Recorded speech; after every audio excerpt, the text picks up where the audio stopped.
Doctor Sujata किरण माने. माझं MBBS झालेलं आहे आणि मी पुणे महानगरपालिकेत सर्व्हिस करत आहे. मी ढोले पाटील या क्षेत्रीय कार्यालयात वॉर्ड मेडिकल ऑफिसर आहे. आता हा जो कोर्स आहे हा खरंच आपण सगळ्यात जण एकदम आनंदाने करतो आणि हा खरंच लाईफ चेंजिंग आहे. प्रत्येकाचे खूप सगळे वेगवेगळे अनुभव आहेत. हा अनुभव सांगण्याचा उद्देश एकच आहे की आपण सगळेजण खूप करेक्ट आणि राईट पाथवेवरती आलेलो आहोत आणि आपल्याला सगळ्यांना युनिव्हर्सनी खेचून आणलेलं इथे आणि याच्यातनं आपल्या सगळ्यांचं लाईफ अजून छानच होणार आहे. सगळ्यात पहिल्यांदा मला जेव्हा मी या कोर्सला जॉईन झाले त्यावेळेस मला असं कुठेतरी जाणवलं की माझा जो स्ट्रेस आहे तो खूप कमी व्हायला लागला आहे. कारण मी इतकं स्ट्रेसफुल लाईफ जगत होते खूपच, म्हणजे कोविडमुळे तर पूर्ण लाईफ माझं चेंज झालं. कोविडमध्ये इतकं प्रचंड काम करावं लागलं आम्हाला की म्हणजे त्याला काही हेच नव्हतं. रात्रीचे 1:30 काय 2 काय आणि झोप हा प्रकार काहीच राहिला नव्हता. पण कुठेतरी युनिव्हर्सला माझ्यावर दया आली असं म्हणायला हरकत नाही आणि मला हा कोर्स कळाला. आणि हा कोर्स कळल्यानंतर माझं जे आपण म्हणतो त्याला जे झोप आपण निद्रानाश म्हणतो तो कोविडमुळे झाला होता. मला झोपच यायची नाही. म्हणजे बरेचसे मेडिसिन्स आम्हाला खावे लागले. बऱ्याचदा मी 2दा ICUतनं बाहेर आले. सो समहाऊ त्या काही रिझन्समुळे मला झोपच यायची नाही. पण जेव्हा मी 5 दिवसाचा क्रॅश कोर्स केला फेब्रुवारी महिन्यात, जेव्हा ते रामादास ऐकलं आणि दॅट टाइम मला जी पीसफुल झोप लागली ती पहिली होती झोप. तो माझा सगळ्यात पहिला मोठा अनुभव आला की रामादास इज वंडरफुल. खरंच म्हणजे त्याच्याशिवाय अजून सुद्धा माझे मुलं पण सगळीच फॅमिलीतले मेंबर रामादासा लावलं की एकदम शांत झोपतात, की जी खरंच काळाची गरज आहे आपण सगळ्यांनी शांत झोपणं. पण दुसऱ्या दिवशी तेवढ्याच एनर्जीने आपल्याला सगळ्यांना काम करायचं असतं आणि अजूनही आम्हाला तोच अनुभव येतो की रामादासा लावलं की सगळेजण शांत झोपतात. सेकंड थिंग म्हणजे मॅमनी ज्या कोर्समध्ये इन्क्लूड केलेल्या गोष्टी होत्या त्या ज्या एक आपण जेव्हा फॉलो करत गेलो त्यावेळेस लाईफमध्ये खरंच खूप बदल होत गेले.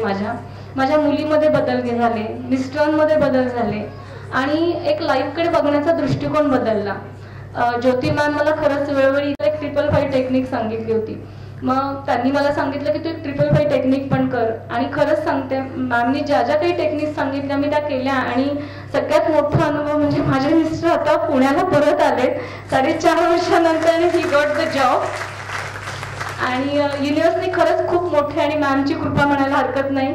त्यांच्यामुळे आज त्यांना head of the department HOD म्हणून चिंचवडलाच एका मोठ्या कंपनीत जॉब मिळालेला आहे. अँड खरंच वंडरफुल की याच्यामुळे आमचं लाईफ चेंज झालं आणि आम्ही सगळं कुटुंब परत एकत्र आलो आणि आता छान पद्धतीने आम्हाला मेडिटेशन करता येतं आणि मॅममुळे खरंच मेडिटेशनची खूप ओढ लागली आहे. मॅक्सिमम लोकांना मी खूप सांगण्याचा प्रयत्न करते की आपण खरंच मेडिटेशन करायला पाहिजे आणि त्याच्यानंतर मॅम ज्या गोष्टी सांगतात त्या जेव्हा आपण लाईफमध्ये उतरवतो खरंच खूप चेंजेस होतात. अजून एक महत्त्वाची गोष्ट सांगायची म्हणजे त्यांनी एक सांगितलं होतं की बऱ्याचदा आपण इकडे यायच्या आधी कोर्सला एखादी गोष्ट कोणाच्या आयुष्यात चांगली घडली तर आपल्याला काही वेळा चांगलं वाटतं, काही वेळा चांगलं वाटत नाही.